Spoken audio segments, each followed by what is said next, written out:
Hi, I'm Zoya, third year law student. CLAT in next 4 months, is it possible? क्या 4 महीने में CLAT निकल सकता है? Yes, obviously it is possible. 4 महीना बहुत ज़्यादा होता है. You just need a proper plan and strategy. पहली चीज़ तो don't panic. बिल्कुल पैनिक नहीं होना है, बिल्कुल स्ट्रेस आउट नहीं होना है, अपने आप को डीमोटिवेट नहीं करना है कि बहुत सारे ऐसे लोग हैं जिन्होंने 11 से स्टार्ट कर दिया था, उन्होंने मुझसे पहले स्टार्ट कर दिया था, वो लोग मुझसे बहुत आगे हैं तो मैं कैसे कर पाऊँगा। नहीं, ऐसा नहीं है। मे बी वो लोग कंसिस्टेंट ना हो, मे बी जो उन्होंने पढ़ा है वो रिटेन नहीं कर पा रहे हो, मे बी आप 4 मंथ्स में उनसे ज़्यादा हार्ड वर्क कर लो। You can do it. आपका सेल्फ कॉन्फिडेंस, सेल्फ बिलीफ और सेल्फ डिटर्मिनेशन और स्ट्रॉन्ग विल होना बहुत ज़रूरी है। आप कर लोगे। You can do it. If you believe that I can do it, yes, you will really gonna do it. CLAT is just more about practice and less about content. आपको 60% practice चाहिए और 40% कंटेंट। ओके, एक strategy आपकी ऐसी होनी चाहिए कि एक पूरा शेड्यूल बनाओ। पूरा 4 महीने का शेड्यूल नहीं बना लेना है कि 4 महीने का शेड्यूल बना लिया, नहीं, वो बहुत स्ट्रेस आउट हो जाएगा। अरे यार, इतनी चीज़ें करने के लिए मैं कैसे करूँगी। नहीं, डेली शेड्यूल्स बनाओ और वीकली प्लान कि मुझे एक वीक में 3 मॉक लगाने हैं, एक वीक में मुझे ये करना है, मुझे इतना इस सब्जेक्ट का पोर्शन कवर करना है, दैट्स इट। और डेली शेड्यूल इज़ मस्ट। आपके डेली शेड्यूल्स होने चाहिए कुछ ऐसे कि मुझे daily 2 to 3 hours at least current affairs को देना है, जिसमें मैं 1 आवर डेली करंट अफेयर्स को दे रही हूँ और 2 आवर मैं अपने बैकलॉग पे कवर कर रही हूँ। बैकलॉग में आपको क्या करना है, मंथली कंपेंडियम्स दैट आर बेस्ट। जितना हो सके मंथली कंपेंडियम्स को रिवाइज करो, लर्न करने की कोशिश करो और डेली करंट अफेयर्स आगे करते रहो। आपका नेक्स्ट 4 मंथ्स जो है, अगस्त, सितंबर, अक्टूबर, नवंबर, वो डेली कवर हो जाना चाहिए और आप 1 वीक में पिछले मंथ्स को उनके मंथली कंपेंडियम कंप्लीट करने की कोशिश करो। सेकेंड चीज़, आपको बहुत क्यूरियस होना पड़ेगा कि मेरे आसपास क्या चल रहा है, उन सब की नॉलेज कोशिश करो लेने की।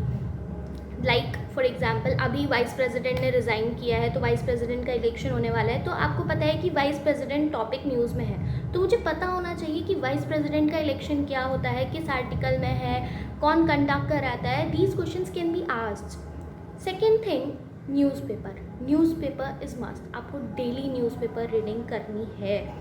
न्यूज़पेपर से क्या होगा, आपका रीडिंग स्पीड इंक्रीज़ होगा, आपका इंग्लिश इंक्रीज़ होगी।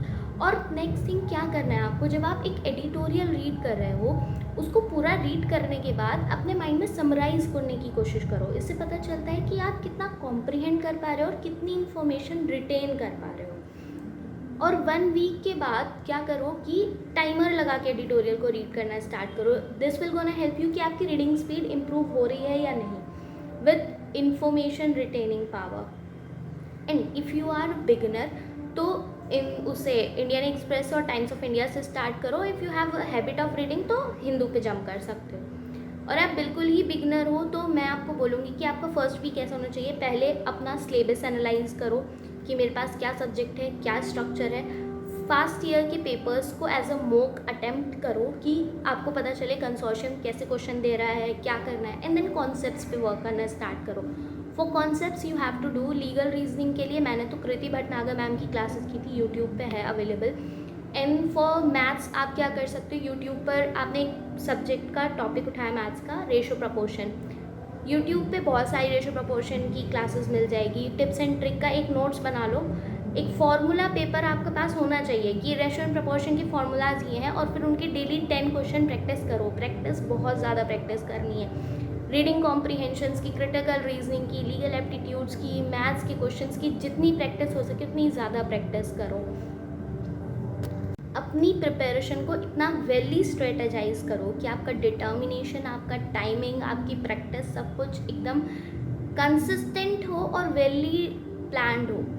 टाइमिंग को कैसे मैनेज करना है, आफ्टर फर्स्ट और सेकेंड वीक जब आप थोड़ा अच्छा हो जाओ हर एक चीज़ में, तो टाइमर लगा के मॉक्स अटेम्प्ट करो कि देखो मैं किस सेक्शन को, आपका सेक्शंस का भी ना एक मेथड होता है कि आपको जो लगता है कि ये सेक्शन मेरा स्ट्रॉन्ग है वो मैं जल्दी पहले कर लूँ या मैं उसको लास्ट में करूँ। तो अपना एक मेथड बनाओ कि मुझे सेक्शंस को किस वे में अटेम्प्ट करना है और कितने टाइम में। मुझे रीडिंग कॉम्प्रीहेंशन को 25 to 30 मिनट्स देना है, सीआर को मुझे 25 to 30 मिनट्स देना है, लीगल रीजनिंग को 35 to 40 मिनट्स, जीके तो मुझे 5 to 10 मिनट्स में कर लेना है क्योंकि आता है तो आता है, नहीं तो नहीं। मैथ्स मुझे 20 मिनट्स में कर लेना है, मैक्सिमम है 20 मिनट्स, ट्राई टू उसके अंदर अंदर ही कर लो। तो आपकी टाइमिंग बहुत स्ट्रांग होनी चाहिए। And that's it. अगर आप इतना कर पा रहे हो, it is more than enough and it will really gonna make you to get rank in 500। और ये 4 मंथ डिसाइड करेंगे कि आप नेक्स्ट ईयर किस कॉलेज में होने वाले हो। तो अपना बेस्ट देना है, अपने क्लैट को प्रायोरिटाइज़ करो, उस पर प्रॉपर फोकस करो, बहुत ज़्यादा प्रैक्टिस करो। बिल्कुल डीमोटिवेट नहीं होना है, स्ट्रेस आउट नहीं होना है, बर्न आउट नहीं होना है। आपका स्ट्रॉन्ग विल होना चाहिए, आपका डिटर्मिनेशन बहुत स्ट्रॉन्ग होना चाहिए, आपका self believe. If you believe it that I can do it, absolutely you can do it. और आप लोग कर लोगे, I know. 4 months is well enough to do. और अगर कोई भी डाउट है, if you have any query, if you have to ask anything, you can ask me in comment section. I will try my best to reply all of you all. And मैं जितना help हो सकता है उतना help करने की कोशिश करूँगी। And for more such tips and tricks, press subscribe button.